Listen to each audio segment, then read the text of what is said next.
suis Julie Artis, je suis de Montpellier, j'ai 37 ans et après avoir été responsable marketing communication pendant 7 ans dans une société informatique et avoir aussi développé en parallèle à cette époque le poste de Chief Happiness Officer, qui est donc l'équivalent de responsable qualité de vie au travail, je me suis pris de passion pour le sujet du bonheur au travail et j'ai décidé d'en faire mon métier.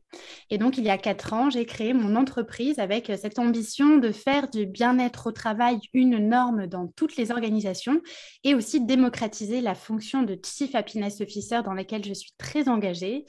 Et donc, j'interviens dans les entreprises sous plein de formats différents, des ateliers collaboratifs, des conférences inspirantes pour justement sensibiliser le plus grand nombre sur ce sujet. Et j'ai aussi lancé depuis 2018 ma chaîne de podcast Génération CHO, où j'interviewe des gens inspirants pour aider celles et celles qui veulent agir à devenir acteurs du bien-être au travail. Qu'est-ce que le bien-être au travail et quels sont les enjeux rencontrés par les entreprises sur ce plan ? Alors, le bien-être au travail, c'est vraiment une notion tangible. C'est le résultat d'actions qui sont mises en place pour veiller à la santé physique et morale des collaborateurs. Et ce qu'il faut savoir, c'est que depuis décembre 2020, l'accord national interprofessionnel a introduit le C dans l'acronyme QVT, qualité de vie au travail. Et donc ça, c'est une évolution intéressante parce que ça permet aujourd'hui d'écarter les actions un peu superficielles et les clichés qu'on associe parfois au bien-être au travail et inscrire vraiment l'amélioration de la qualité de vie au travail dans une série d'actions sérieuses et connectées de manière directe à celle des conditions de travail et du travail. Alors, parmi les enjeux, la crise sanitaire, elle a bouleversé beaucoup notre rapport au travail. Et le premier point, déjà, c'est qu'il y a une quête de sens très forte. De plus en plus de personnes sont prêtes aujourd'hui à quitter leur entreprise pour en trouver. On parle d'ailleurs du phénomène de la grande démission qui prend de plus en plus d'ampleur, où les personnes sont prêtes à démissionner pour trouver un travail qui répond vraiment à leurs aspirations professionnelles. Le second point en termes d'enjeu, c'est que les salariés, ils ne veulent plus vivre le travail de la même façon. Il y a eu une démocratisation du télétravail avec la crise et ça, c'est super. Et aujourd'hui, les collaborateurs, ils souhaitent vraiment conserver cette flexibilité en adoptant des modes de travail hybrides qui combinent à la fois télétravail et travail en présentiel et qui permettent une meilleure conciliation des temps de vie personnels. Et le troisième enjeu, peut-être qui est le plus urgent, c'est vraiment soigner la santé mentale. Aujourd'hui, le mal-être au travail, il coûte cher humainement et économiquement. Beaucoup de personnes souffrent encore trop du travail. On sait que 41% des salariés sont en détresse psychologique. On compte 3 fois plus de burn-out qu'avant la crise. Donc, il est urgent d'agir et à commencer peut-être par redonner le pouvoir d'agir aux personnes pour que chacun puisse travailler sur sa propre définition de la qualité de vie au travail.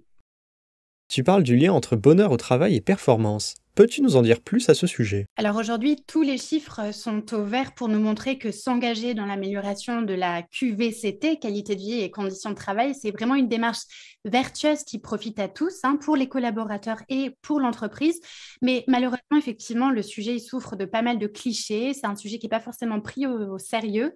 Et derrière, il se cache beaucoup de peur du changement, de faire évoluer notre rapport au travail, peur de se remettre en question aussi et d'ouvrir la boîte de Pandore, car cela commence d'abord par réfléchir aux dysfonctionnements, aux irritants de nos quotidiens professionnels pour pouvoir l'améliorer. Donc, il faut rassurer vraiment les dirigeants et les convaincre de l'urgence d'investir sur ce sujet, leur montrer que c'est vraiment vertueux pour tous. Et il faut aussi réussir à sensibiliser les collaborateurs et embarquer les managers en leur montrant qu'on a tout à gagner en s'impliquant sur ce sujet. Et d'ailleurs, il y a un rapport de l'OMS qui mentionnait qu'une entreprise ne peut pas prospérer sans travailleurs en bonne santé. C'est du bon sens, donc développons simplement ce bon sens et voyons plutôt le bien-être comme un prisme à utiliser pour augmenter la pérennité de l'entreprise, contribuer à rendre le monde meilleur, affiner la mission de l'organisation et la rendre plus performante. Que recommandes-tu aux entreprises qui veulent développer une culture positive au travail ? Ce qu'il faut garder en tête, c'est que le bien-être au travail, c'est une vraie démarche de fond et elle est vaine dès le départ si elle ne répond pas d'abord aux besoins des salariés, si elle n'a pas pour objectif de d'abord réduire les irritants au travail et tout ce qui dysfonctionne.